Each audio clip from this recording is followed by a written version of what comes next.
2022년 10월 10일 선목교회 큐티 방송입니다. 기도합니다.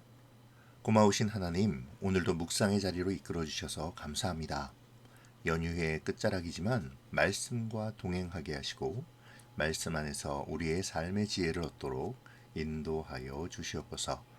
감사를 드리며 예수님의 이름으로 기도합니다. 아멘. 오늘 묵상할 말씀은 전도서 3장 16절부터 22절입니다. 또 내가 해 아래에서 보건대 재판하는 곳 거기에도 악이 있고 정의를 행하는 곳 거기에도 악이 있도다. 내가 내 마음속으로 이르기를 의인과 악인을 하나님이 심판하시리니 이는 모든 소망하는 일과 모든 행사에 때가 있음이라 하였으며, 내가 내 마음속으로 이르기를 인생들의 일에 대하여 하나님이 그들을 시험하시리니 그들이 자기가 짐승과 다름이 없는 줄을 깨닫게 하려 하심이라 하였노라. 인생이 당하는 일을 짐승도 당하나니 그들이 당하는 일이 일반이라. 다 동일한 호흡이 있어서 짐승이 죽음같이 사람도 죽으니 사람이 짐승보다 뛰어남이 없음은 모든 것이 헛됨이로다.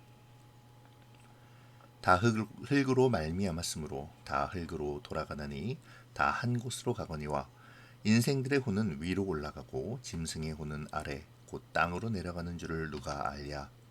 그러므로 나는 사람이 자기 일에 즐거워하는 것보다 더 나은 것이 없음을 보았나니 이는 그것이 그의 몫이기 때문이라.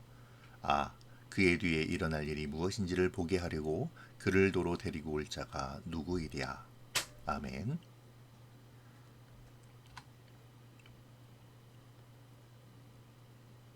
어제 본문에서 하나님의 주권을 이야기한 전도자는 이와 대비하여 인간의 주권이 얼마나 악한지에 대하여 말합니다.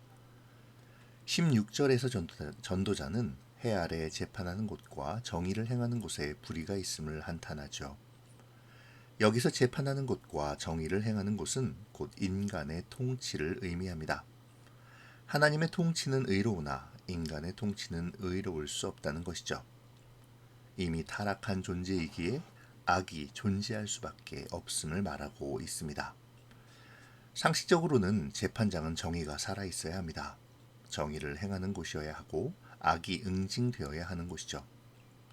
하지만 인간의 주권으로 이루어지는 재판장과 정의를 행하는 곳은 그렇지 않음을 종종 보여줍니다.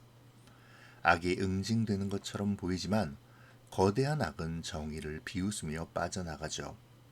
옛날이나 지금이나 이와 같은 일은 비일비재하게 일어납니다. 전도자의 이러한 한탄은 곧바로 의인과 악인이 궁극적으로 심판받을 때의 선포로 이어집니다. 인간의 재판정과 정의를 세우는 것은 한계가 있지만 하나님의 공의와 심판은 절대적으로 의로우심을 선포하죠. 그렇게 전도자는 하나님의 주권과 공의를 강조합니다. 악한 자가 잠깐 흥할 수는 있지만 곧 하나님의 섭리에 의하여 심판을 받게 될 것을 말하고 있죠. 하나님은 때가 되면 악이 드러나게 하시고 그 악을 심판하실 것입니다. 전도자는 이제 사람과 짐승을 비교하며 인간이 짐승과 다를 바가 없음을 설명합니다. 동일하게 태어나고 동일하게 죽으며 죽으면 흙으로 돌아가는 것도 역시 동일하다고 말합니다. 짐승이 유한한 존재이듯 사람 역시 유한한 존재라는 것이죠. 하지만 전도자는 이 가운데서 가장 중요한 한 가지를 강조합니다. 짐승과 인간이 다를 바가 없어 보이지만 결정적으로 다른 점 한 가지가 있고 이것이 짐승과 인간을 구분하는 이유가 된다는 것이죠. 그것은 바로 인간의 혼은 하늘로 올라가고 짐승의 혼은 육신과 함께 아래로 간다는 것입니다. 그리고 그 구분이 있기에 우리는 짐승과 다른 삶을 살아야 한다는 것이죠. 하지만 전도자는 인간이 삶 속에서 하나님을 바라보지 않는다면 그것을 어떻게 알겠냐고 반문합니다. 이것은 전도자가 하나님의 인도하심을 따라 살아야 한다는 것을 강조하는 것이기도 하죠. 결국 전도자가 오늘 본문을 통해 말하고자 하는 것은 어제 본문에서 한 이야기와 동일합니다. 사람은 자신의 일에 즐거워하며 살아야 한다는 것이죠. 자기에게 주어진 일에 최선을 다하며 살라는 것입니다. 거기에 의미를 부여하며 하루하루 때를 따라 하나님의 뜻을 찾으라는 것입니다. 이 점이 어제 본문에서 전도자가 강조한 부분이었죠. 전도자는 이 점을 다시 강조하기 위해 사람의 악함과 재판의 불의함, 그리고 사람과 짐승이 다를 바가 없음을 말했습니다. 그리고 모든 것이 하나님의 주권 아래 있음을 말하고 또 하나님께서 보응하시고 심판하실 것을 선언한 것이죠.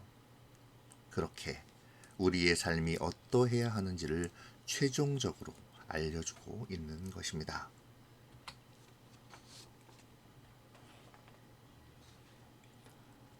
오늘 본문에서 전도자는 정의가 서야 할 재판정과 정의가 행해져야 할 곳에서 악이 있음을 한탄합니다. 하지만 곧바로 하나님께서 공의로 그 모든 것을 심판하실 것을 선포하죠.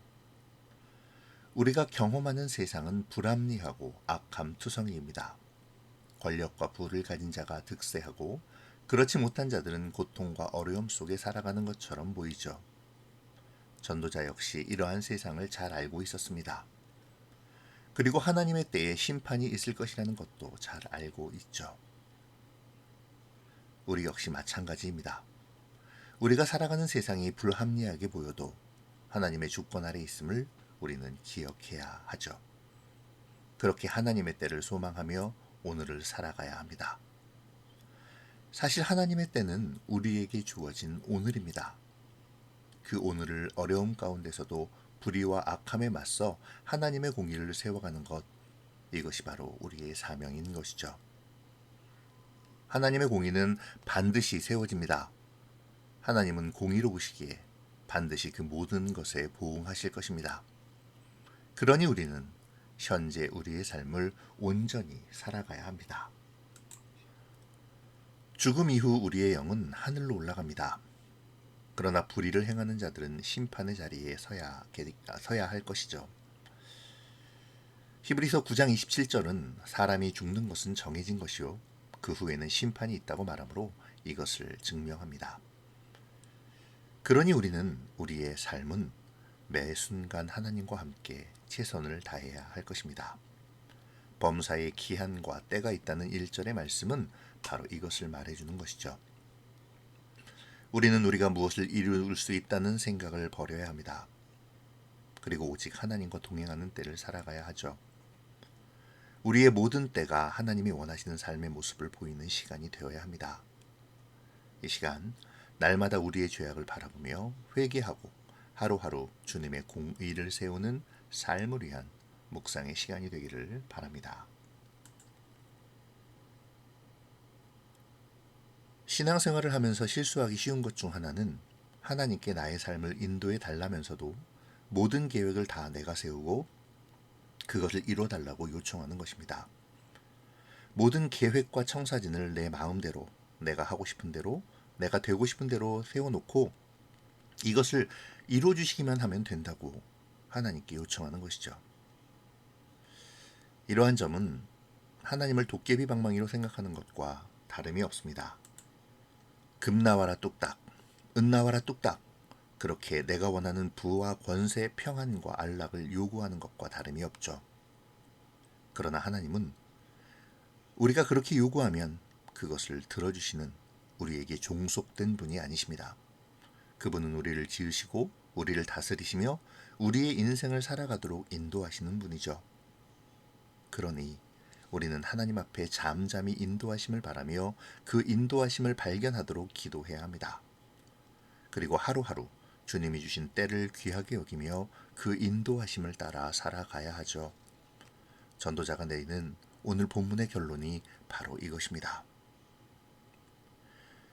결국 내 인생의 주도권을 누가 쥐고 있는가를 아는 것이 지혜입니다. 하나님은 눈에 보이지 않으시기에 현재 나의 삶이 나의 것으로, 내가 주도하는 것으로, 그리고 부족한 것을 채워주시는 분이 하나님으로 착각하기 쉽습니다. 하지만 나를 지으신 이는 하나님이시고 나를 이끄시는 분도 하나님이시죠. 이것을 깨닫는 것이 지혜입니다. 그러니 오늘의 주어진 삶의 때를 주님께 시선을 맞추고 주님이 주신 사명을 찾아가야 하죠.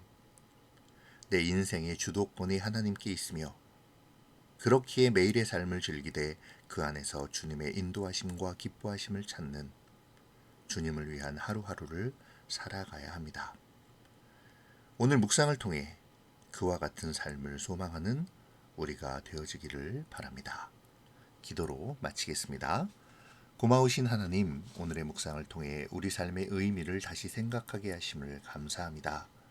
말씀을 따라 매일의 삶 속에서 하나님의 주권을 인정하게 하시고 우리에게 때를 허락하신 의미를 찾아 주님의 영광을 나타내는 삶을 살아가도록 인도하여 주시옵소서. 오늘의 말씀이 나를 이끄시기를 원하오며 예수님의 이름으로 기도합니다. 아멘.